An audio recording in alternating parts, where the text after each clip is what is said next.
Welcome, wanderers.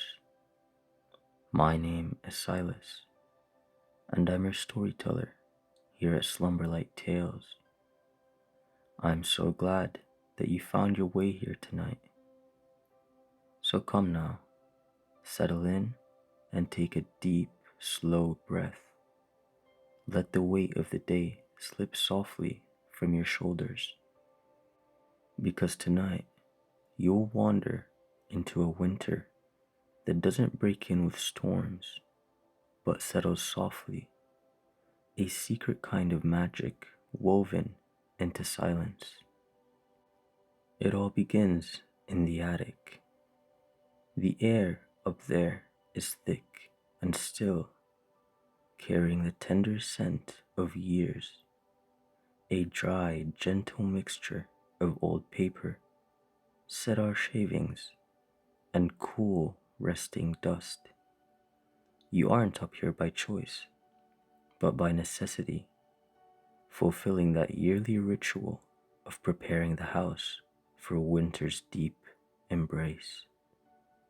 Your boots crunch softly on the loose floorboards as you maneuver past stacks of labeled boxes and draped furniture. The only sound is the hollow echo of your own movements and the distant low sigh of the wind worrying the eaves outside. It is a chore, but one that brings a strange, satisfying quietude. You were tasked with finding the heavy woolen blankets, stored, you recall vaguely, since last March, in the farthest corner, tucked into an old, iron-banded trunk. You kneel beside the trunk, the cold wood pressing faintly through the fabric of your trousers.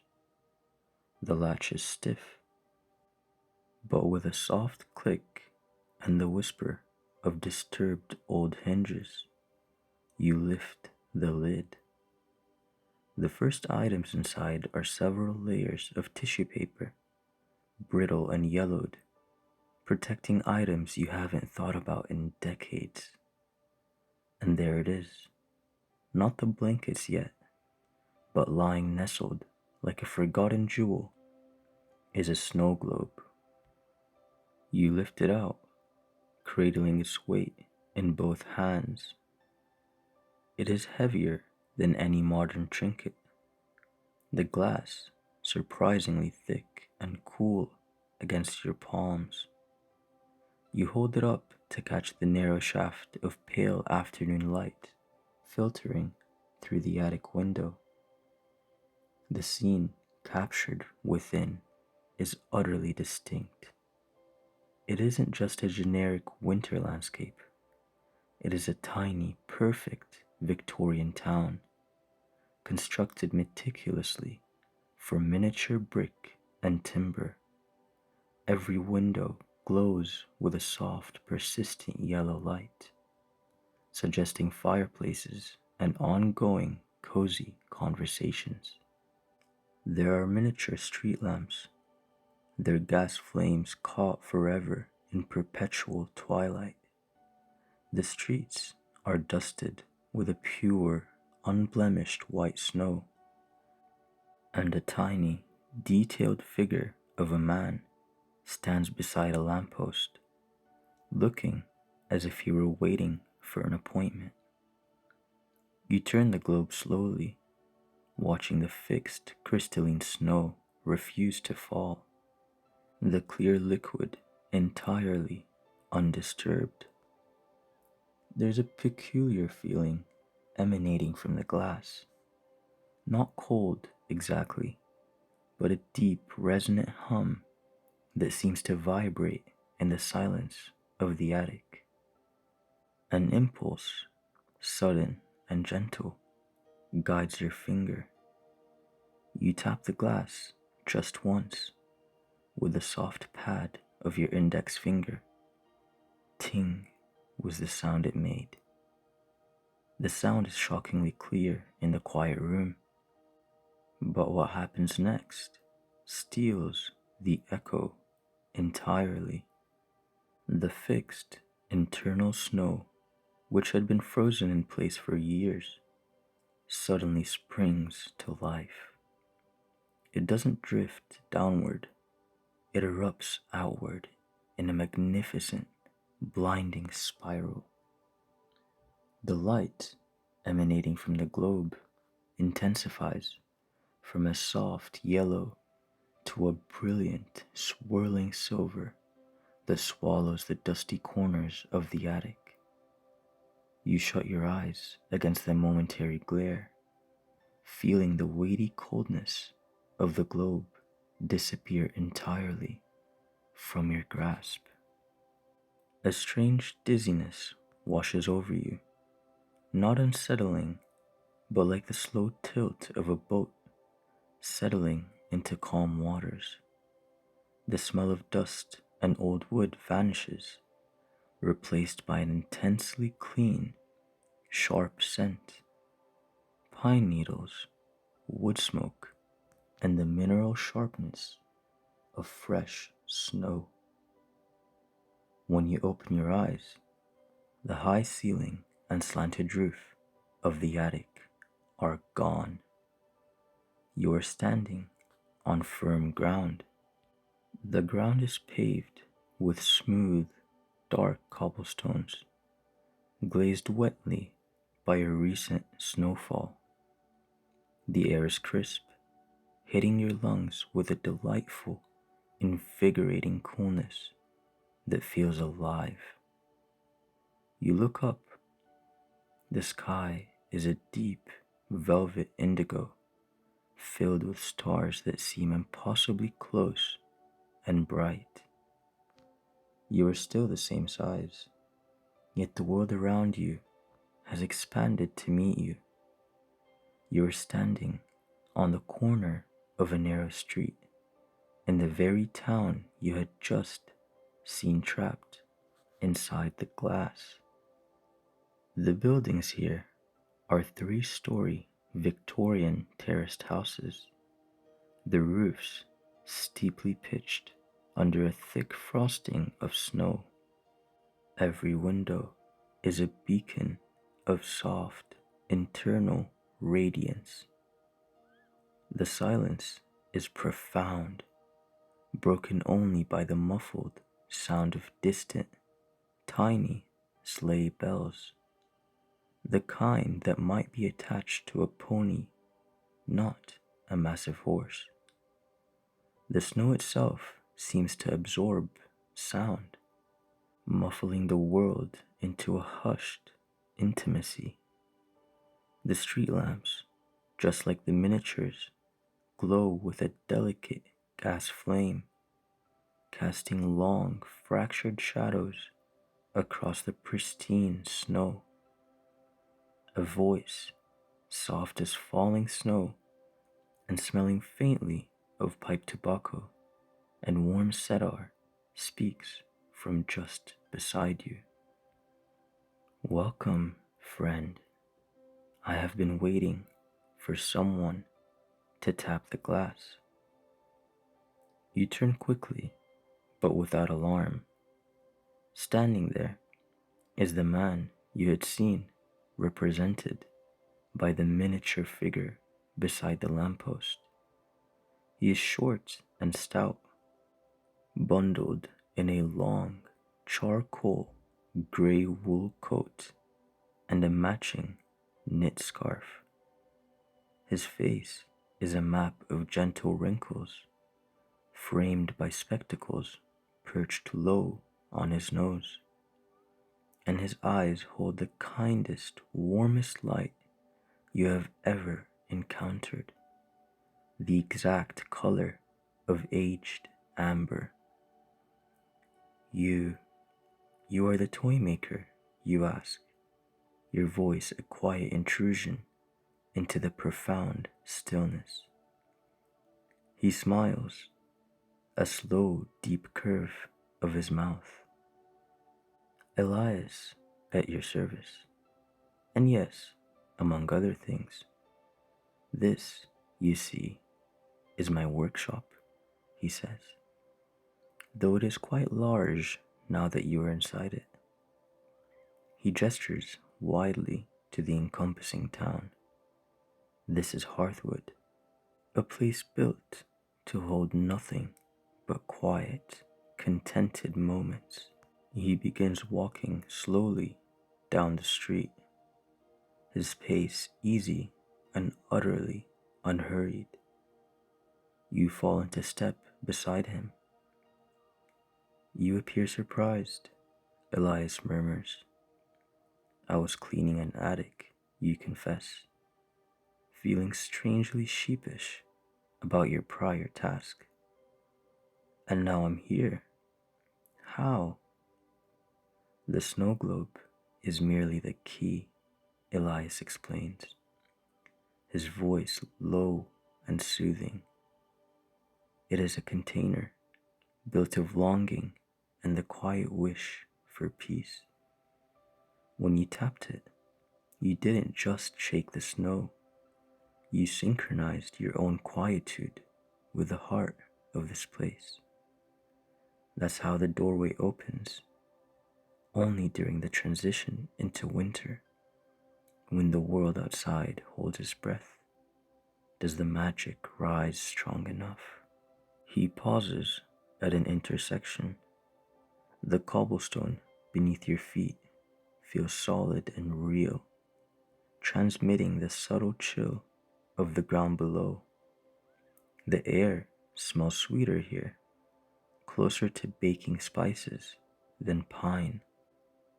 Hearthwood doesn't run on external rules, friend, Elias continues, turning his gaze toward a narrow, three-story building that radiates an intensely soft yellow light. It runs on internal ones. Look closely at the buildings. Each one holds a particular winter spell, designed to soothe and settle the mind. You approach the first building. A sign carved from dark oak and gilded with frost reads, "The Constant Flame." This is the candle shop, Elias whispers, opening a heavy wooden door that clicks quietly behind you as you step inside. The interior is immediately luxuriously warm, a dry, enveloping heat that seems to seep into your very bones. The air is heavy with the rich, clean scent of pure beeswax and just a trace of smoldering wick. The room is vast, lined from floor to ceiling with shelves holding candles of every imaginable size and hue. Tapers, pillars, squat lanterns, and delicate floating lights. But what is truly magical is the light itself.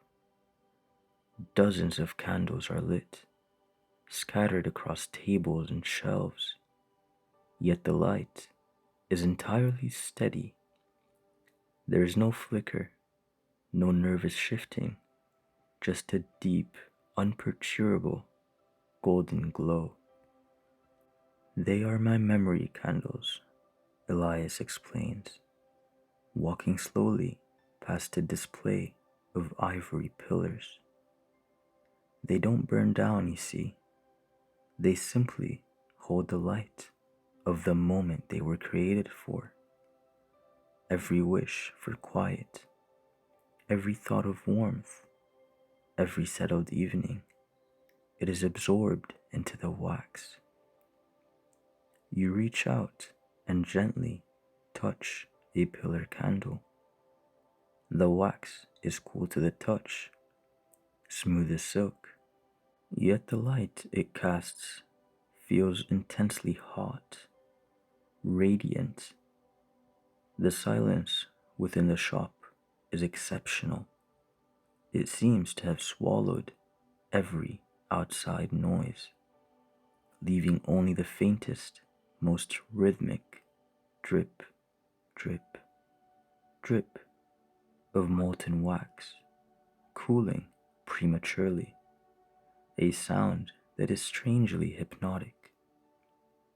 Stand here beneath the light, Elias suggests softly. He leads you to a high-backed wooden bench near the back wall. Feel the warmth on your face. Let your eyes soften in the glow. There is no urgency in this light. There is only presence, he continues. And so you sit, leaning back slightly, letting your vision blur just a touch. The light seems to filter into your mind, pushing away the sharp edges of your earlier busy thoughts. The scent of wax fills your lungs, a clean, sweet, comforting vapor. You could watch the light for hours. It is so profoundly steady. We often forget how much energy we expend simply processing the rapid changes of light in the outer world, Elias murmurs, his voice now sounding like a distant, soothing drone.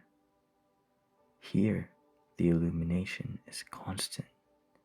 It asks nothing of your eyes but simple rest. The rhythmic dripping sound continues, a perfect pendulum of quiet sound. You feel your shoulders relax, sinking deeper into the knowledge that nothing here requires your attention, save for the simple act of breathing. After a long stretch of silence, which feels both substantial and immediate, Elias stirs. Come, there is more you must see. You leave the candle shop, the door closing with a soft, decisive click, releasing you back into the sharp, clean air of the town night. The next stop is just around the corner, a much taller structure, constructed of dark, heavy iron and stone. It is a clock tower, but unlike any you have seen. There is no exposed face. Instead, the entire structure seems to emit a low, powerful thrum, a deep, subsonic vibration that feels like the beating heart of the town. The Kronos Tower, Elias announces, my favorite building. It is where the nature of time itself is stored in Hearthwood. You enter through a heavy iron door that requires a deliberate push. The interior is immediately cooler, carrying the mineral tang of old metal and oiled machinery. The sound here is radically different from the silence of the candle shop. The air is filled with innumerable distinct ticks and talks. It isn't a cacophony, but a dense layered weave of sound, tickling from large brass mechanisms on the periphery, the delicate, high-pitched scratching of tiny watch gears, and the deep, resonant clunk of larger weights descending. Elias leads you up a winding metal staircase that spirals around the central column of the tower. Each step is solid, ringing with a deep, authoritative sound beneath your boots. Hearthwood does not measure linear time, Elias explains to you as you ascend. The symphony of clicking growing louder and more complex. Outside, time is a constant rush, urging you forward, he says. Here, the clocks hold individual moments. They don't count the seconds elapsed, they preserve the perfection of the seconds past. You emerge into a circular room near the top. Massive, intricate mechanisms line the walls, their brass workings polished to a deep shine that shimmers faintly in the gaslight leaking in from the street below. Elias approaches a particularly large, pendulum driven contraption whose pendulum swings back and forth with a slow, powerful sweep. Tick, tock, measured, inevitable, and comforting. Listen deeply, he instructs, gesturing toward the main apparatus. You close your eyes and focus on the sound. It is the absolute definition of rhythm. The repetitive nature of the ticking is like a quiet mantra, pushing all intrusive, racing thoughts out of the way. You realize you can distinguish two different layers of sound: the mechanical, precise movement of gears, and then, overlaid upon it, a softer, almost musical vibration, like a distant, steady heartbeat. That second sound, Elias whispers, leaning close so you can hear him over the clockwork. That is the sound of contentment. It's the time you spent lost in a book, or watching the snowfall, or simply breathing deeply. The quiet moments are trapped here, vibrating softly, assuring you that those times are safe and always accessible.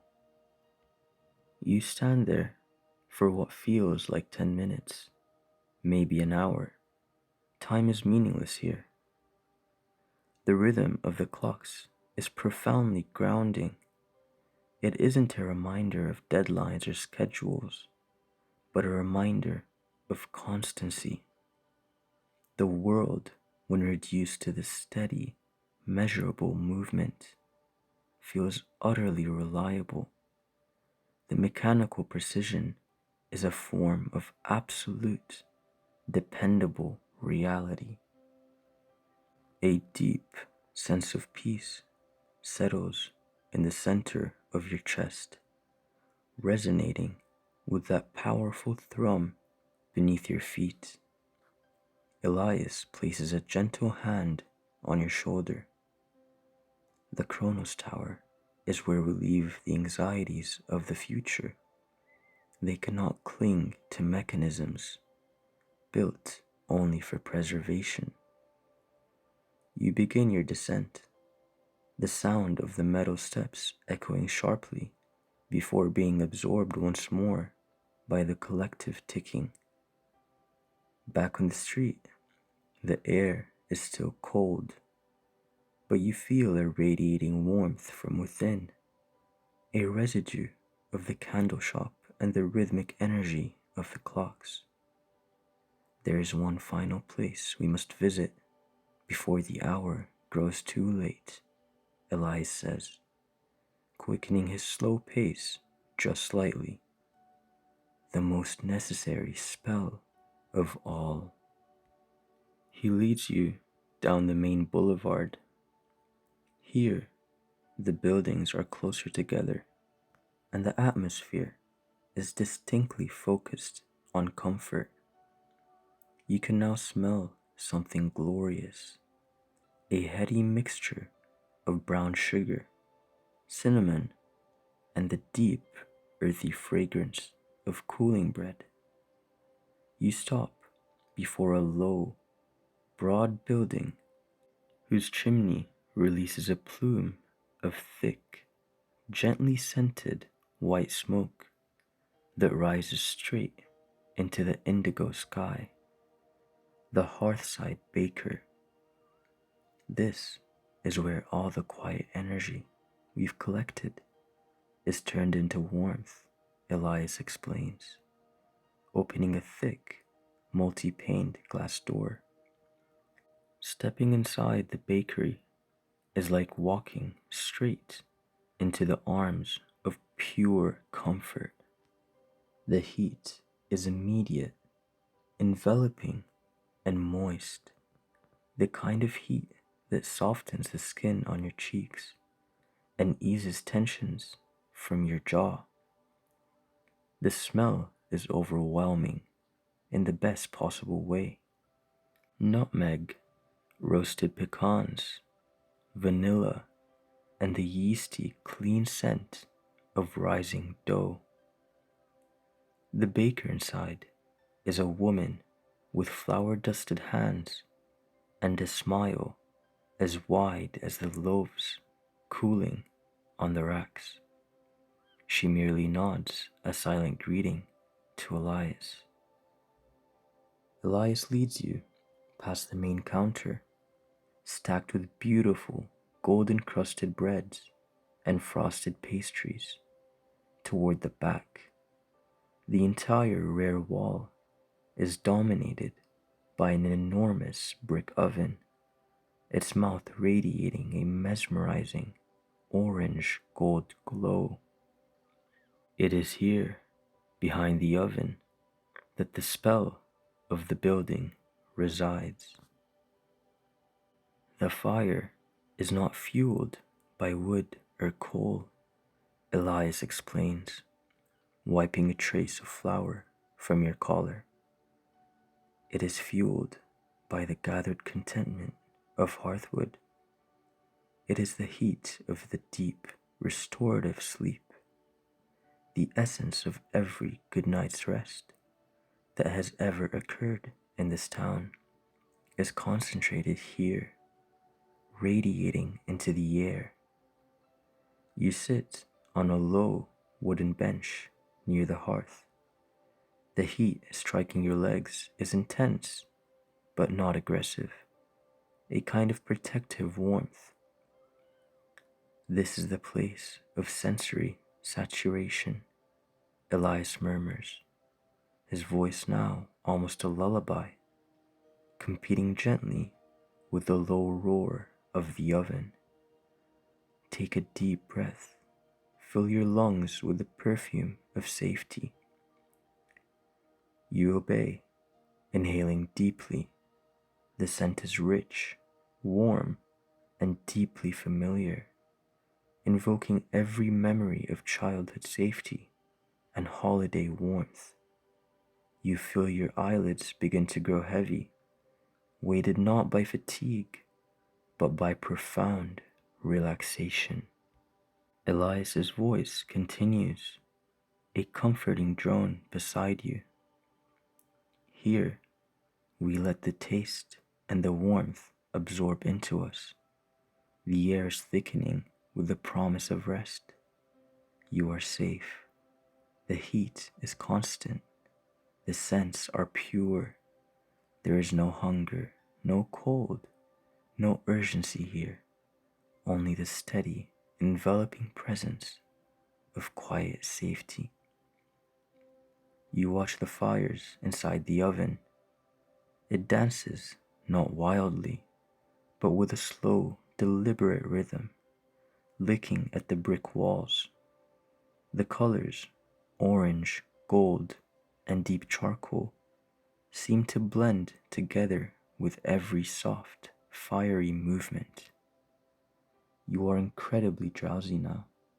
The combination of the radiant heat, the soothing rhythm of the clocks you still feel deep inside your bones, and the unwavering light of the candles you have mentally absorbed. Now, Elias says quietly, his tone shifting slightly, becoming more urgent, yet still soft. The magic of Hearthwood is tied to the stillness of the outer world. The night is drawing to a close in your world, and the globe's quiet energy must be sealed before the sun rises. He stands up, looking down at you with those steady, amber eyes. You must return now, friend. But you do not return empty-handed. You carry the warmth of this bakery, the rhythm of Kronos, and the steady light of the constant flame with you. You stand slowly, your joints feeling loose and heavy with peace. The exhaustion you had felt earlier in the busy attic is completely gone, replaced by a luxurious, profound readiness for sleep. How do I leave, you ask, your voice thick with sleepiness. Elias doesn't answer with words. He reaches out and places his hands gently on your shoulders. You feel an immediate, subtle shift in the physics of the room. The solid ground beneath your feet begins to sway, a soft, rhythmic movement like a vessel being cradled.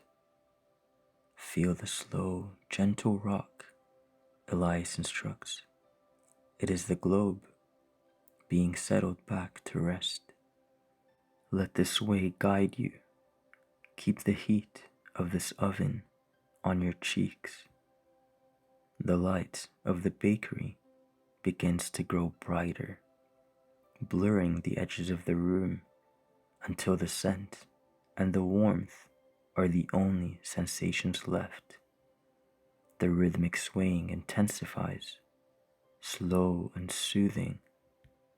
The sound of Elias's voice seems to drift further away, becoming a soft, guiding echo within the motion. The bright, white light returns, engulfing your vision entirely, a cleansing, soft brightness that lasts only a moment. Then there is only the cool, still air of the attic. You open your eyes. You are still kneeling beside the old, iron-banded trunk, and in your hands, heavy and cold, is the snow globe. The scene inside is still, the tiny figure of Elias standing by a lamppost. The swirl of snow has settled completely, leaving the town pristine and perfect. But something is different. The tiny windows within the globe are now glowing with a light that seems impossibly deep and warm, radiating a subtle, residual heat that counters the coldness of the glass. You feel incredibly heavy. Your limbs are leaden, grounded by the rhythm absorbed in the Kronos Tower. The scent of beeswax and the spice still clings faintly to your clothes and hair. The exhaustion is upon you now, but it is perfect, the kind earned by deep peace, not by labor. You place the snow globe back inside the trunk, gently laying the thin, yellow tissue paper over it, tucking the memory, the entire town of Hearthwood, safely away. You close the lid of the trunk, the latch falling into place with a soft, final clunk. You stand, moving slowly, every muscle in your body loose and willing to surrender. The attic air feels deliciously cool against the residual warmth of the baker's hearth still lingering on your skin. You will not see the blankets tonight. You are warm enough. You turn toward the narrow staircase leading down. The steps are quiet, muffled. The world outside the attic window is darkening completely, allowing the stars, the same close, bright stars you saw in Hearthwood sky, to begin their gentle watch. You are descending now, one slow step after another. Feel the weight of the day falling away with each step. Your body feels heavy, comfortably heavy, grounded and secure. Step down, step down. The air in the house is cooler still, quiet, waiting. You walk toward your bed, toward the welcoming darkness. There is no need to rush. The clocks in Hearthwood taught you that time is only for preservation, not for pressure. You reach the softness of the mattress. You let yourself sink down, completely surrendered to the immediate, luxurious comfort. The pillow is cool and soft beneath your head. You close your eyes, and the entire world shrinks down to the size of a perfect, quiet town inside a glassy sphere. You can still feel the profound, rhythmic thrum of the clock tower in your chest, a slow, steady beat that matches your own perfectly calm heart. You breathe in deeply, letting the imagined scent of beeswax and pine fill your senses. You breathe out slowly, releasing every tiny speck of dust, every stray thought from the busy world outside. The warmth of the hidden baker's hearth is spreading through your core, radiating outward, softening the tension in your jaw, easing the grip in your hands. The light of the constant flame is steady behind your eyelids, a deep, unwavering pool of gold, assuring you that you're safe, settled, and completely at peace. Hear the soft, rhythmic sway of the snow globe settling into the quiet darkness of the trunk, rocking you gently, holding you still. The snow is settled, the town is quiet, the toy maker is resting, and now so are you. Just the rhythm of your breath. Inhale the stillness, exhale the day. Allow the gentle, deep magic of the perpetual winter night to pull you down, down into the deepest, most quiet rest. Down, down. Sleep now, dear wanderer, until the next story meets you once more.